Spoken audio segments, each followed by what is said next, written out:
72-year-old Judith Marion had dedicated her life to rescuing Rottweiler dogs. When fire broke out here yesterday evening, her neighbors attempted to rescue her by forming a bucket brigade.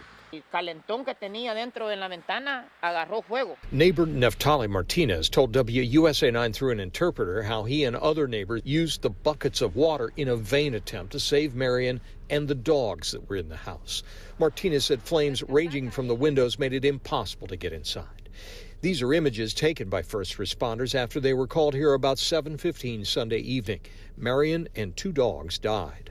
But 4 other dogs found in steel cages in the basement of the home survived, according to Montgomery County Animal Services officers who were there last night to take the animals to safety.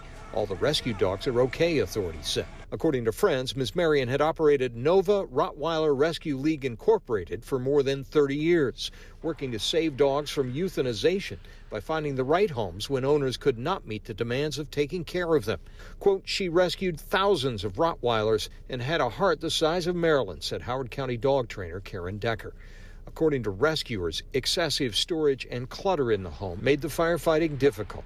Rescuers also noted there was not a functioning smoke alarm. They blamed the fire on an electrical fault.